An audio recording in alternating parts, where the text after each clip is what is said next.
Программа «Пациент» в эфире. Здравствуйте. Сегодня мы поговорим о пагубном влиянии алкоголя на организм человека. Всемирная организация здравоохранения отмечает, что не существует безопасной дозы. Неважно, сколько выпил человек. Риск для здоровья пьющего начинается с первой капли любого алкогольного напитка. Алкоголь разрушает центральную нервную систему, поражает поджелудочную железу, влияет на печень, желудок, пищевод. Но сильнее всего от алкоголя страдает мозг. Организм человека, употребляющего спиртные напитки, изнашивается в несколько раз быстрее, чем организм здорового, не пьющего. Спиртные напитки влияют абсолютно на все системы и органы без исключения, ослабляют иммунитет, приводят к частым заболеваниям. Одним словом, алкоголь и здоровье человека несовместимы. Не говоря уже о том, что алкоголь толкает на действия криминального характера и необдуманные поступки. Сегодня мы расскажем о некоторых причинах, почему стоит отказаться от алкоголя. Алкоголь – штука коварная. С одной стороны, считается, что бокал вина – просто незаменимое лекарство от перенапряжения после тяжелой рабочей недели. Но с другой – это невидимый, но достаточно ощутимый удар по здоровью, бьющий в самые уязвимые места нашего организма. Как только алкоголь попадает в организм, сердце начинает увеличиваться в размере. На его тканях появляются многочисленные рубцы, которые являются виновниками инфаркта и способны привести к смерти. Уничтожаются клетки мозга. Даже небольшое количество алкоголя уничтожает несколько тысяч нейронов без возможности восстановления. Спирт, содержащийся в алкогольных напитках, провоцирует склеивание эритроцитов красных кровяных телец. Они закупоривают микрокапилляры, приводя к смерти нейронов от кислородного голодания. Медики приравнивают действие алкоголя к медленному яду. Продукты распада спирта разрушают весь организм в прямом смысле слова. Алкоголь оказывает влияние действительно на весь организм, но печень страдает в первую очередь, потому что весь вот этот процесс детоксикации, алкоголь – это токсичное вещество для нашего организма. Печень у нас отвечает за нейтрализацию всех токсичных веществ, которые попадают к нам. Естественно, скажем так, первый барьер на пути вот этого вот влияния алкоголя на организм – это печень. Что может произойти? Гепатит, алкогольный гепатит, то есть воспаление печеночной ткани, которое может привести к ожирению печени, к жировому гепатозу, к фиброзу, и рано или поздно это все может перейти в цирроз печени. И если жировой гепатоз и фиброз – это более обратимые процессы, то цирроз печени, он не лечится. И цирроз печени – это уже системное, серьезное заболевание. Единственная перспектива – это пересадка печени, что очень сложно, дорого и так далее. Поэтому лучше до этого не доводить. Британский психотерапевт Дэвид Натт утверждал, что нет более опасного вещества для человека, чем алкоголь. По степени разрушительного воздействия этиловый спирт превосходит многие яды и наркотические вещества. Однако привычка выпивать по вечерам почему-то большинством людей воспринимается нормально. Один бокал вина за ужином, бутылочка пива под футбол или 100 грамм ликера за встречу с подругой воспринимаются так же уместно, как чашка чая. Однако такая привычка в итоге наносит ничуть не менее разрушительный вред, чем хроническое пьянство. Как утверждают врачи после многолетних исследований, безопасной дозы алкоголя не существует. Бокал вина, раз в неделю, и тем, что там прям злоупотреблять алкоголем, понятное дело. Но если мы говорим, что даже бокал вина не оказывает никакого влияния на организм, я бы так не сказала бы. То есть оно все равно будет свое дело делать.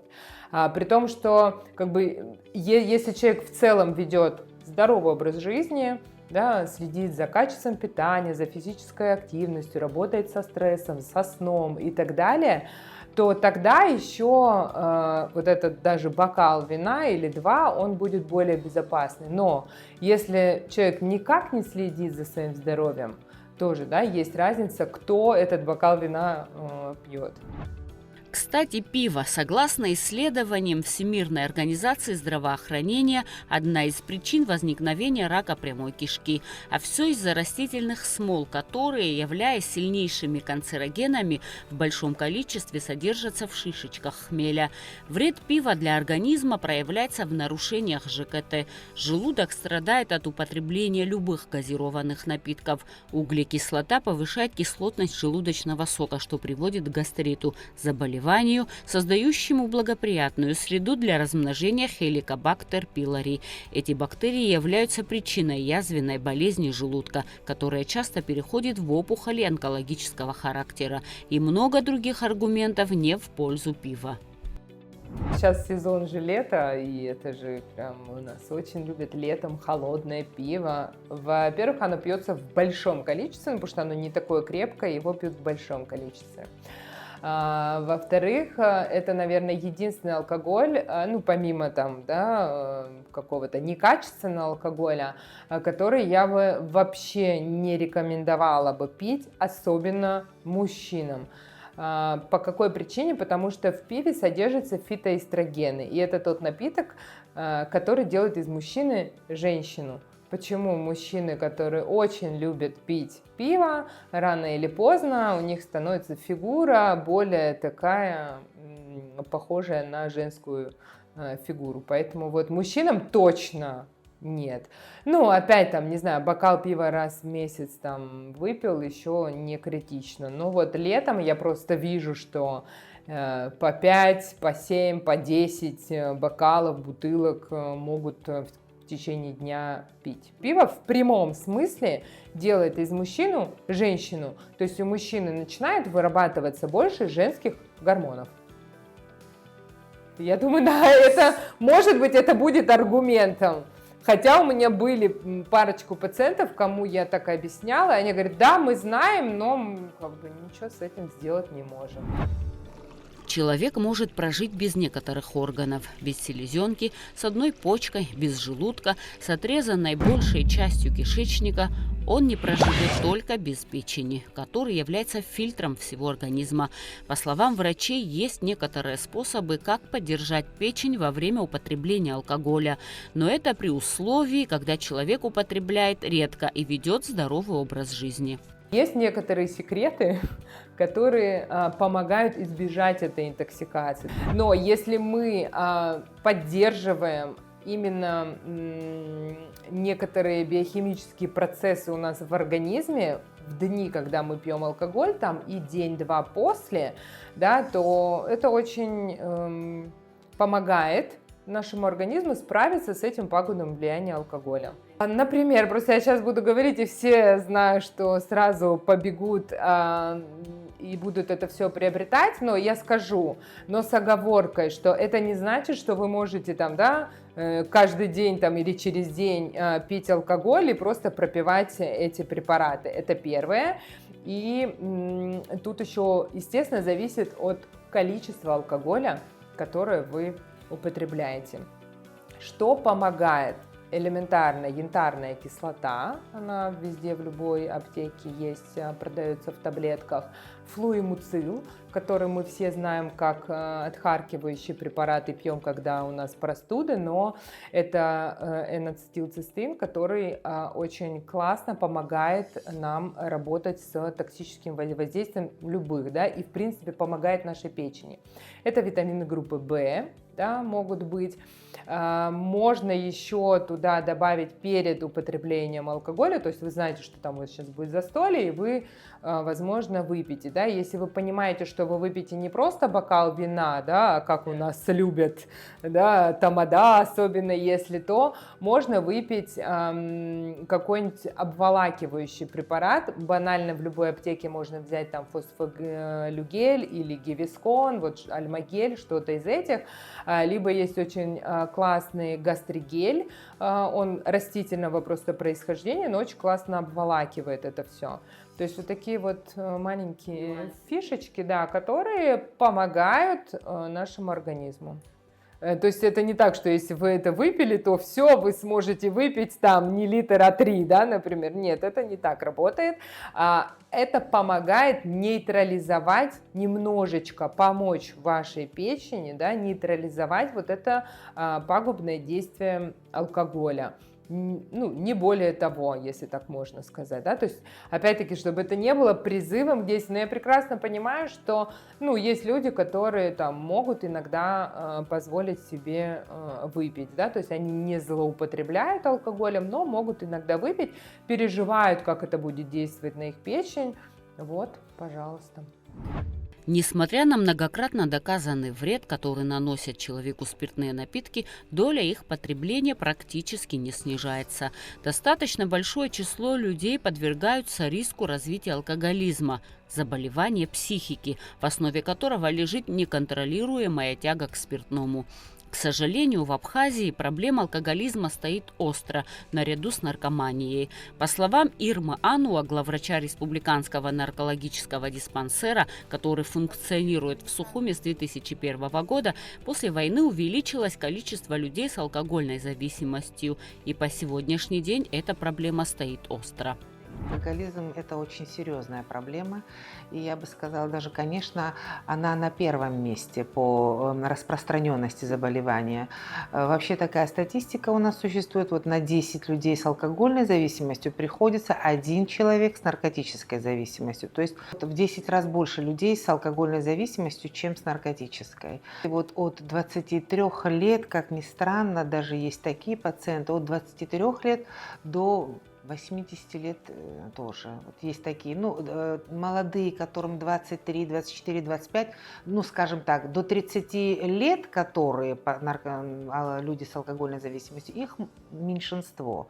И которые там от 70 до 80 и выше тоже меньше. Большинство это вот люди от 30 до 70 лет, скажем так. Вот в данный момент лежит в пациентов 15 в стационаре, из них 2, значит, русской национальности, а остальные абхазцы. Среди них есть, которые первый раз, а есть, которые несколько раз, а есть вот 1-2 прямо завсегдатые, скажем так. Во всем мире наблюдается тенденция к увеличению роста людей, употребляющих различные психотропные вещества. Из них алкоголь самый доступный, поэтому его употребляют больше и чаще. Но у людей разные биологические особенности и социальные условия, которые влияют на формирование зависимости.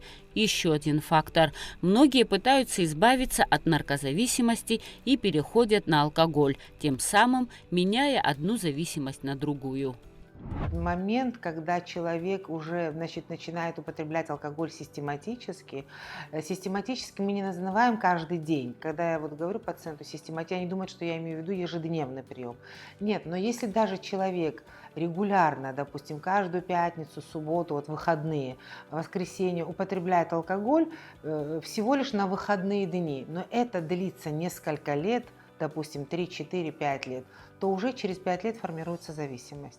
То есть нарушается работа ферментативной системы, вот механизм, биологический механизм, скажем, утилизации спирта в организме нарушается, и в результате этого сформируется зависимость, болезнь, формируется похмельный синдром, когда уже трудно отойти от алкоголя, человек болеет несколько дней. То есть, понимаете, вот здоровый человек, когда употребляет алкоголь, на следующий день по его внешнему виду вы не определите, что он употреблял накануне алкоголь. Он обычно выглядит, одет приятно, приятно пахнет, позавтракал и занимается своими делами в обычном режиме. И даже ему противно вот воспоминания об алкоголе на следующий день как-то неприятно. А у людей с алкогольной зависимостью всегда видно накануне употребления алкоголя, уже по внешнему виду, отечное лицо, одутловатое, тремор во всем теле. Человек сам говорит: я болею несколько дней. Есть алкоголизм выходного дня, называется. И это очень распространено, между прочим, во многих странах, и европейских, и в России тоже. Когда, знаете, люди активно работают, нельзя опоздать на работу, вы же знаете, как там вот у них, да, мы там более расслабленно живем. Вот. Они расслабляются с пятницы вечера, в пятницу начинают употреблять алкоголь, продолжается это в субботу, в воскресенье они отходят и в понедельник идут на работу. как нормальные люди, работают до четверга, до пятницы, и снова в пятницу вновь они начинают употреблять алкоголь, и так длится несколько лет, да, 2-3 года, это уже алкоголизм, все. Дальше начнется то, что уже в понедельник не может пойти на работу, потому что в воскресенье тоже чуть-чуть употребил, понимаете? Это начинает прогрессировать, а потом уже и после работы там во вторник иногда чуть-чуть пропустит. Вместе с тем нет такой зависимости, которая возникла бы сама по себе.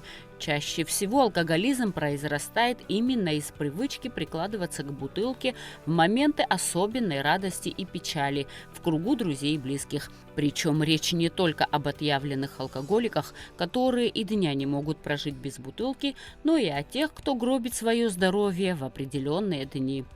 И мои пациенты всегда говорят, я могу не употреблять алкоголь. Вот их проблема заключается не в том, что они могут не употреблять. Проблема в том, что они не могут употреблять алкоголь. Любое начало употребления у них вызывает продолжение запоя. То есть у них утраченный количественный контроль. Только стоит употребить небольшое количество алкоголя, как контроль тут же теряется, и человек употребляет до последнего, скажем так. И это длится потом несколько дней, потому что на утро плохо, опохмелиться нужно, и это потом плавно переходит в очередное употребление алкоголя. И так несколько дней, пока уже организм до конца, вот эта интоксикация не достигает кульминации, и уже просто физически он не может больше употреблять, и он либо сам отходит, либо обращается в стационар, вот, чтобы прокапаться и отойти от этой интоксикации.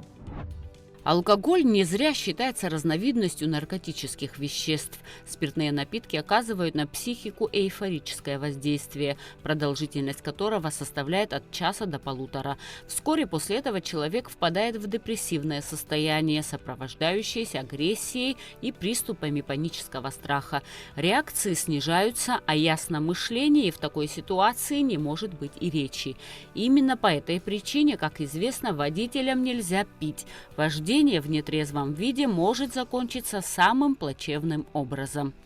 По международной классификации болезней вообще диагноз звучит так: это психические расстройства и расстройства поведения, вызванные употреблением алкоголя. И там уже особенности дальше перечисляются. Это заболевание считается, значит, хроническим прогрессирующим. Хроническим это означает, что оно не исцеляется до конца, а прогрессирующим то, что первая стадия непременно перейдет во вторую стадию, а вторая в третью, если человек не остановится. Значит, это заболевание неизлечимо, это не значит то, что человек может не пить. Как раз-таки человек с алкоголизмом может не пить всю жизнь и всю свою жизнь может прожить трезво. Проблема заключается в том, что он не сможет никогда уже употреблять алкоголь в умеренных дозах, в компании друзей, там какие-то торжества или события семейные. Вот употреблять он, к сожалению, не сможет. И если этот человек осознает и дальше просто живет трезво, он живет как все обычные люди, и даже через несколько лет уже и не видно по нему, что у него была алкогольная зависимость. Отличие будет лишь только в том, что он не может употреблять алкоголь. Это я всегда больным объясняю, чтобы им было понятнее, сравниваю с аллергией. Вот если у человека аллергия на шоколад, например, или на орехи, ну как ее излечить? Как? Нужно просто не кушать шоколады, не есть орехи. Ну ты же так нормальный человек, во всем остальном так и с этим. Нужно просто отказаться от спиртных напитков. Нету такого лечения, чтобы мы могли помочь человеку умеренно в небольших дозах в дальнейшем продолжать употреблять алкоголь. К сожалению, он должен отказаться вообще. Излечиться от алкоголизма можно несколькими способами. К примеру, аверсивная терапия, целью которой является выработка отвращения к спиртному при помощи определенных препаратов. Применяют психотерапию, эффективность которой достигает 80%, но лишь при условии стремления самого пациента к выздоровлению. Используют детоксикацию организма, методология которой схожа с комплексом мер при любых отравлениях. Важна также социальная адаптация, которая позволяет пациенту удерживаться от приема алкоголя по окончании курса лечения. Мы используем все виды, и детоксикацию, и кодирование, разные, там, вшивание, все. Используем все методики, которые существуют в медицине для лечения алкоголизма и психотерапия, но, тем не менее, Надо помнить, что это заболевание хроническое, оно на всю жизнь. Если уже сформировалась алкогольная зависимость, ну вот типа как сахарный диабет, если он уже заболел, понимаете, это уже навсегда. То есть человек должен понимать, что он должен навсегда отказаться вообще от этого продукта. Другого выхода нет никакого. Кодирование это будет, в религию какую-то там вступил или что-то еще другое. Ну, любой способ, просто нужно не употреблять. И сделать так, чтобы тебе не захотелось, никогда невозможно, понимаете? Живой человек всегда, даже не совершенно не любитель употреблять алкоголь, иногда в какой-то ситуации захочет употребить немножко алкоголя. Это испытывал каждый человек. Но просто ты должен понимать, что тебе нельзя. Вот когда запрет какого-то продукта по здоровью, бывает же не только при алкоголизме, при других заболеваниях. Ну вот так же. Просто нельзя, да, а захотеться может.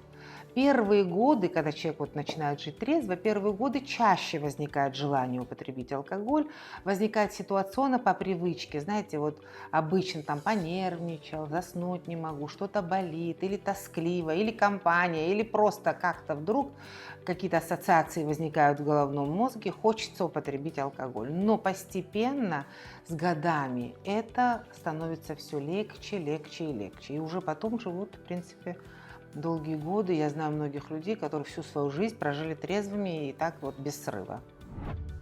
Может быть, в сегодняшних реалиях трудно совсем отказаться от алкоголя. Ведь алкогольные напитки, к примеру, вино, является неотъемлемой частью традиционного абхазского застолья, особенно в период свадебных сезонов, когда гости и хозяева соревнуются в количестве выпитого алкоголя. К слову сказать, в древности у абхазов была своя особенная культура винопития.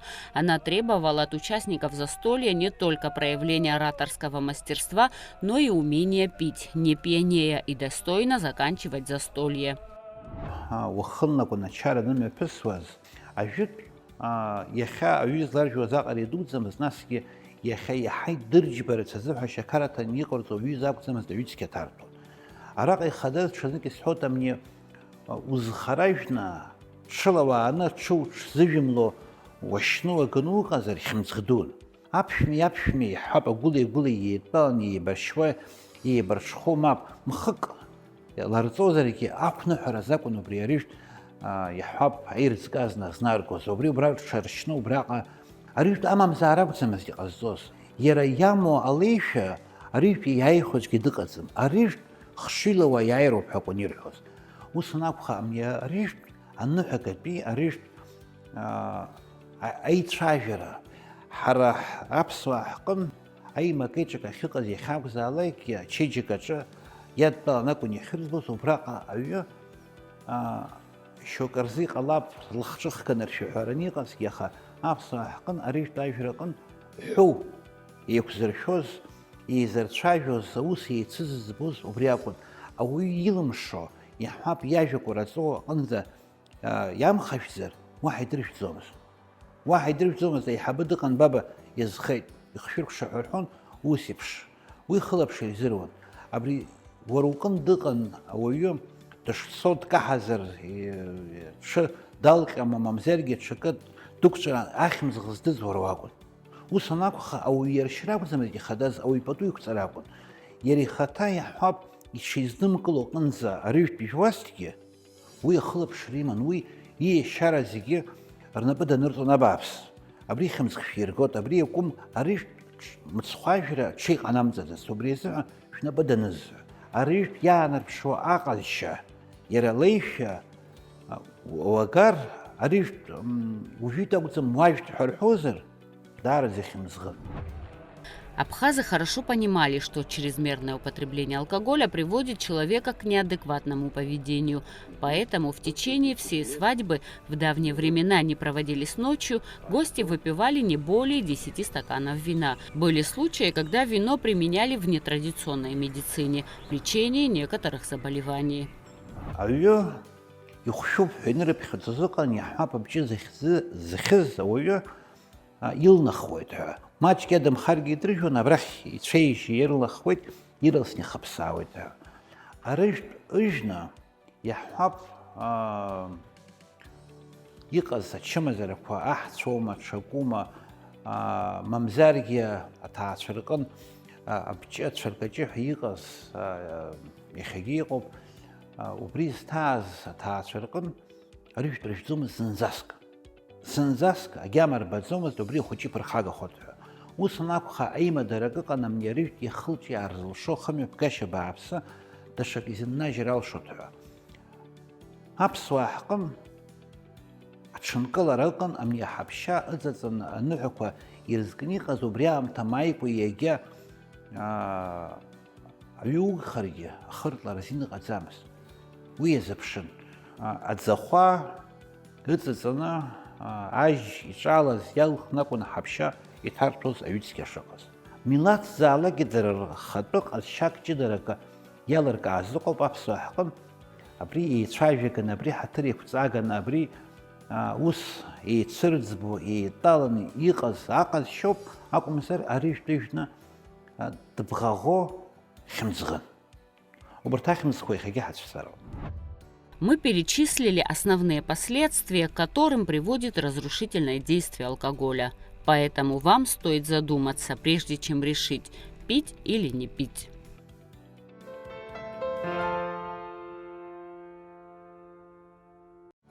Существует масса причин, как можно реже притрагиваться к спиртному, а то и вовсе от него отказаться.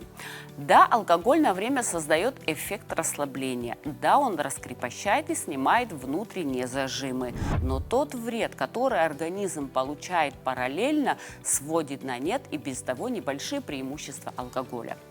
Позаботьтесь о собственном здоровье сейчас, и в будущем у вас будет в разы больше шансов избежать больничной койки и массы других малоприятных бонусов, нажитых за годы употребления спиртного. На этом я прощаюсь с вами. Будьте здоровы и до новых встреч!